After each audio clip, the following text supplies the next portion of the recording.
Greetings all, Shane Bruce, resto my Daisy, and hey, I'm a happy clam today. You know why? Because my camera girl's back. I'm back. It's been a long time, but she did agree to come up today to help her pop out and get a video or two done. So what we're looking at today, kids, is an in-process review of a Daisy. Let's go ahead and show you the roll stamp.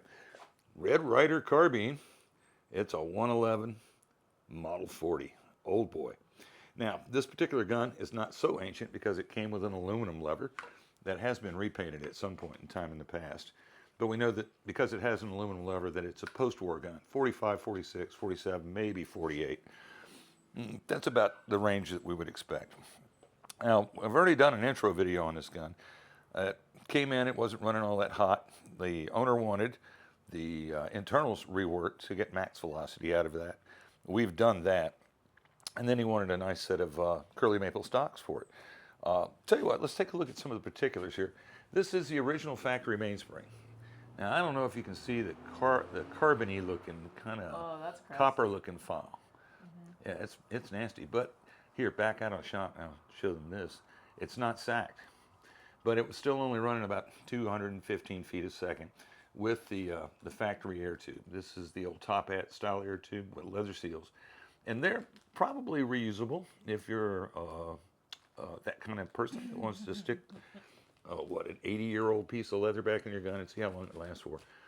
In order to get the gun up to where it's at now, and it's running at a nice peppy 315 to 320, we've done the power triad mod. We've installed a Cobalt 327 mainspring, overbore air tube, a new seal set, synthetic seals, because the Model 25 small seals will fit this gun. They will fit these compression chambers.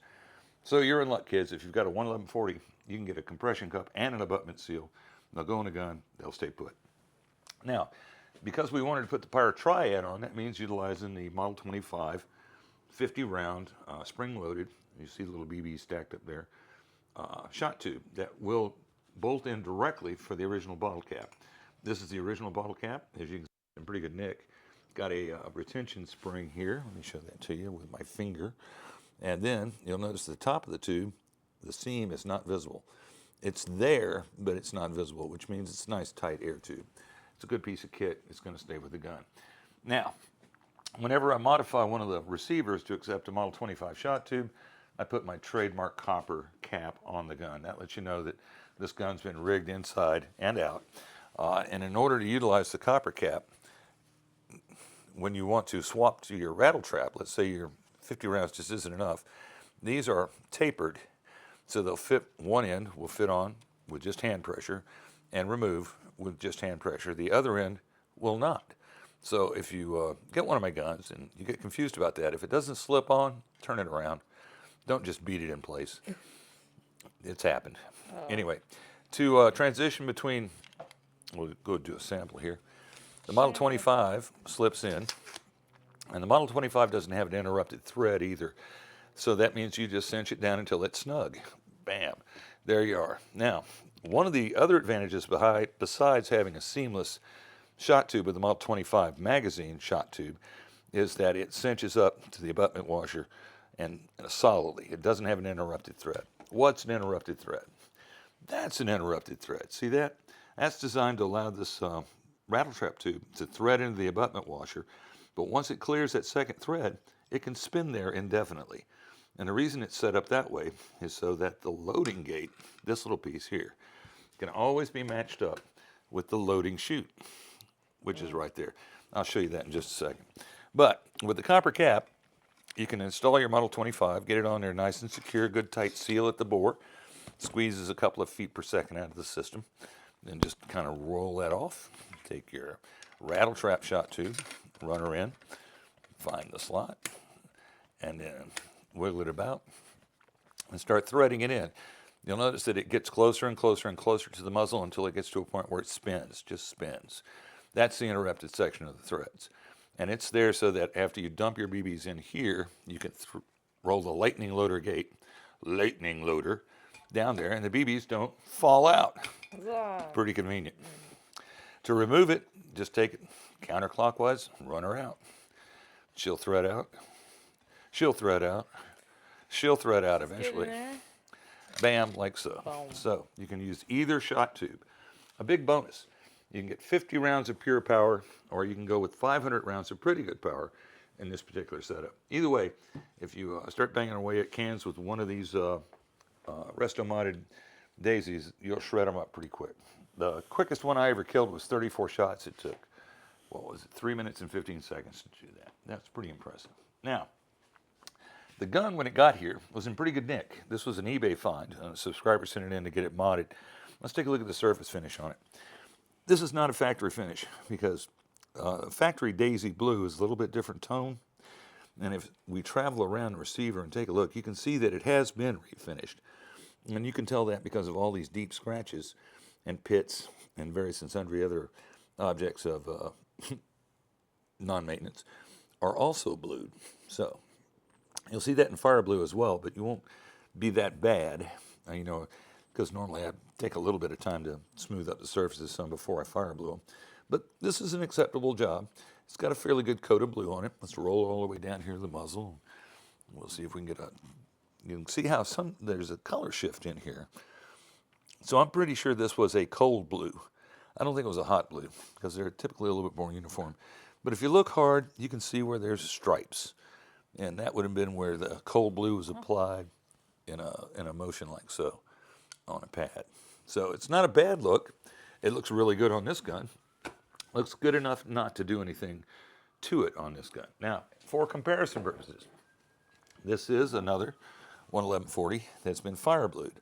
You'll notice the color is much different, and depending on how you hold the gun, especially up here around this you get it. The trigger bolt, you'll see some color difference. You know, some roses and some reds and some ambers. And that's because fire bluing is a heat treatment. What you do is utilize a torch, and you basically just heat this stuff up to a point where, oh, look at that, a little bit of rust. Rub that right off. Heat it up to a point where the gun goes blue. And once it goes blue, you move on to another part of the gun. You don't want to stay on one section of this thin gauge steel too long, otherwise you'll get it red. And if you take it to red, you've lost the temper on it. And that means that the metal can flex freely. You don't want to do that. Don't do that. If you're going to try a fire blue, do some practicing. After a while, though, you can get pretty good at it. It's got a really nice overall surface effect. Kind of a vintage look. I really like the fire blue. But it is, as you can see, different from cold blue. I think that should be discernible. Yeah, it's a very noticeable difference. Okay, so I wanted to cover that with you on that particular gun. Now, so we've talked about the mainspring. We've talked about the air tube. We've talked about the fire. Oh, let's one other item over here. This particular gun came in with a suitably wide barrel band, but you'll notice that, oops. Oh. You'll notice that you can do that because this barrel band's made out of some kind of metallic tape. Now, it looks pretty good, but it isn't barely, it isn't bandy, and you can all day long. Now, here's the tough part. The 11140s utilized a wide barrel band. And when I say wide, I'll use this is a current production barrel band. You'll notice that there's a difference in thickness.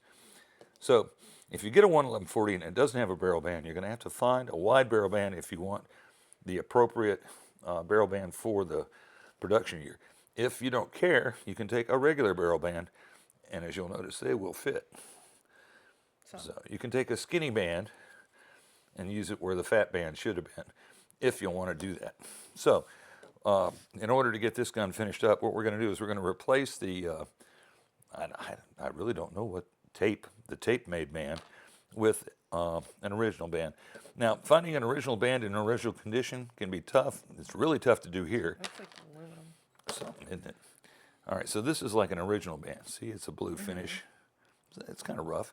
It probably will work well enough on this gun to use it on that gun, but it's wide, and that's important. So, the next thing we're going to be doing in our process here is we'll go look at some stock work. That's the original stock. It's got the Red Ryder logo, got the Fred Harmon signature. This set of stocks is in pretty good shape. So they'll be going back home with the gun. If the guy wants to swap them out at a later date, he can do so. He was adamant about getting a forearm that is the same basic size as the factory forearm. And then if y'all have seen any of my work, you notice I probably like a longer forearm than that. But in this case, the customer's desires are what we're going to do. So what we've done is we've fabbed up another forearm out of curly. It's going to look sharp. But we have to install the barrel band. And if you'll notice, the barrel band installed means this forearm has got to get slimmed down, or at least slimmed down over the very front of the barrel band. And we're going to do another video later today showing how we get that done. Oh, it's glamorous. It's basically take a file and cut this back by hand, and hand fit it and file it, and hand fit it and file it, and hand fit it and file it. Don't spoil And the then, other video. and then hand fit it and file it some more until it fits like it ought to. But that'll be a long form video that you can enjoy and all the drudgery of the file work involved, should you decide to. So once we get the hand filing done, then we'll go on to the stock profiling aspect. We'll finish up the steel butt plate, which is blanked right now. That'll fit kind of sort of well. By the time I get done with it, it'll fit a little better. I'm still exploring methods and techniques to get these things mounted right. Sooner or later, I'll figure out a material to use to put a black line, or some sort of black plastic liner between the metal butt plate and the wood to eliminate gaps. Otherwise, it's real tough to get those two profiles to match by hand. At least, it's tough for me. But that has to be done yet. We'll get this sanded down to about 400. Then we're going to slap some wood dye on it and wait a couple of days until that dries out and it gets back to a percentage of dryness that's acceptable for the application of oil. And then we'll do the Danish oil treatment, the 3-4 coats, wet sand, and then stand around for another 4 or 5 days until that dries out. Then we'll buff it, and then hopefully in about 2 weeks or so, this particular gun will look somewhat like this particular gun and be ready to send back home to its owner. All right, so that's our overview and process review of the project that's on the bench. There's been a lot of interest of late about just what I've got available in the shop that could be sent off to a new home immediately. We'll be doing some short videos on that, the little 1 minute jobs. Later today, we'll get them posted in sequence. So if you see something you like, send me an email, and if we can do a deal, we'll do a deal.